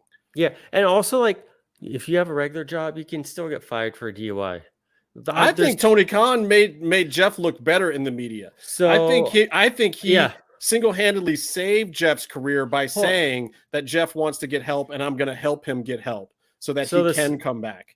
Another comment. Imagine if your boss went to the media doing this. Yes, it's great to get him help. Don't make it public. Again, Tony Khan wasn't the police officer who arrested. Well, he has to make it public because Jeff is booked on a big event this week for them in a big match, and he's got to tell people that bought tickets hey, this guy's not coming. So sadly, it is public because Jeff Hardy was sold to the public. So now you have to tell the public that bought that something. You can't just have him no show. He has to do that, but also it's just this line of these words. It's Tony Khan didn't do any of this. He didn't get Jeff drunk. He didn't arrest him. He wasn't the one who got him in trouble. He wasn't the one who made public information public. It came out before. Tony put out a statement. So we all knew what AEW was doing at the match that we all knew wasn't going to happen. But we knew it wasn't going to happen before Tony made a comment. He made a comment in response. Yeah. We'll see where it goes. So, Anyway, I mean, and like whatever, you know. And don't get me We wrong, all want Tony the best Khan is for a him. bonehead when it comes to certain things. But trust Yeah. me, between his football team and his soccer club basically, and his football team, he has seen how you deal with all sorts of PR nightmares from athletes that do things they are not supposed to do. And believe you me, I hate to say it, but 40% of them are doing something they shouldn't be doing. You're just waiting for them to get. I live in Cleveland now, man. I got Deshaun Watson as my starting quarterback. You want to talk about PR nightmares? We don't even know if the guy's going to play. He's been out diddling every masseuse, the massage. Oh, that's a story, isn't it? Yeah, it's a huge story. He might be suspended for 8 games. He might be suspended for 2 years. And Cleveland is like, he's good. We don't care. Let's pay him. Get him up here with it. We got massage therapists up here. Come on up, Deshaun. Any kind of sexual assault type stuff for the NFL is like a 3-game These max. people don't have concepts of reality. Deshaun Watson has been, and from what everyone says, he's like the sweetheart guy. And basically, he was trying to get diddled at the massage parlor so that he didn't go out to the strip clubs and didn't mess with the hoochies or whatever at the parties. Basically, he was trying to keep his nose clean, but he has no concept of reality. He doesn't know what keep your nose clean means. None of these guys do. Like I feel bad. I think about LeBron James sometimes. Like, at what point in time was a LeBron James or a Michael Jackson or one of these or Kobe Bryant even supposed to have any concept of reality? They were famous as teenagers. There was no point in time when people weren't doing for them and enabling them and telling them they could do this, that, or the other thing. They weren't riding their skateboard to 7-Eleven. They don't know what the fuck normal people know. None of them do. And Jeff Hardy, how long has Jeff Hardy been a millionaire? How long has he been? He ain't got no concept of reality. Yeah. Jeff Hardy thinks he can do whatever he wants. Man, you can't go to the bar at 10 a.m. or whatever the fuck o'clock it was. You can't put down a 5th of Jack Daniels and get in your car and then talk to the popo like you ain't did shit. Bro, you going to jail. And they were like, man, that's a big man. Get me another pair of cuffs. Because, yeah, dude is hoss. Dude is on TV every week. He's famous. He's got girls throwing themselves at him. Like, Jeff Hardy ain't no saint. And anybody who's looking to a wrestler to be their idol or their savior, come on, man. I remember being 6 years old thinking I was supposed to eat my vitamins and say my prayers. That motherfucker's a douchebag. Oh, yeah. Hulk Hogan really did not turn out well for you. No. And in my mind, Sorry. that dude was Superman. He was Kal-El. He was all about the right stuff. Yeah. Not calling me an N-word down the street. Fuck all of them. I was talking about Bash at the Beach. What's that stuff you're talking God. about? Oh, God. That's bad, too. They're all bad. But it's fine. We're it's all fine. just human beings. Stop expecting performers. MJF is a nice guy, idols. by the way, and he has a cat. I'll tell you who the people are that are nice. We know them. They're cool people. They're good. There's good people out there. Yeah. And even some of them do dumb shit from time to time, just like I do. I've done dumb shit. I don't know about you, Byron. But. What between you and me, what dumb shit have you done? Between you and me. I'm not gonna say anything on my behalf. I'm trying to think of what bad stuff that I've done could I say that won't get me still arrested. Like, I'm trying to think of statutes of limitations right now. What state did it happen in? I mean, I've done bad stuff though. I've done bad stuff. Yeah. I've gotten in a couple street fights that I started. Yeah. You know, I've cold cocked a few people. I've done some mean things from time to time. You're a bad guy. Broke a dude's kneecap at the movie theater once. That was not nice. He started it. Well, kinda. Then kind he was there. You know, whatever. Anyway, that's it. That's all. Hopefully, Thunder we Rosa hit all the topics. Hopefully, Thunder Rosa's hitting the rewind to hear what we said before, because it went on for a while. Mel, I broke down the whole match. Yeah, from what I saw, from what I could see, I'm gonna go watch that match. You know, y'all had a lot to talk about. You know what we should do? We should redo that segment where you watch. We don't play the video, so it doesn't YouTube us, but you watch the match, And you're do it like, again. okay. I already went through the whole breakdown. Good God. And you break it down as you watch, so we at home can like the Bill but I have to Burr. freeze frame it Like a lot. the Bill Burr. No, you just play and talk through the whole thing, so we could start at the same time as you, and then follow it with you at the same time, like commentary. Yeah. Well, can we do that? No. So until next time, is this when I do the thing? Yeah, but then unmute yourself. Why? So right? until next time, stay calm and stay in the mix. Click. Penis.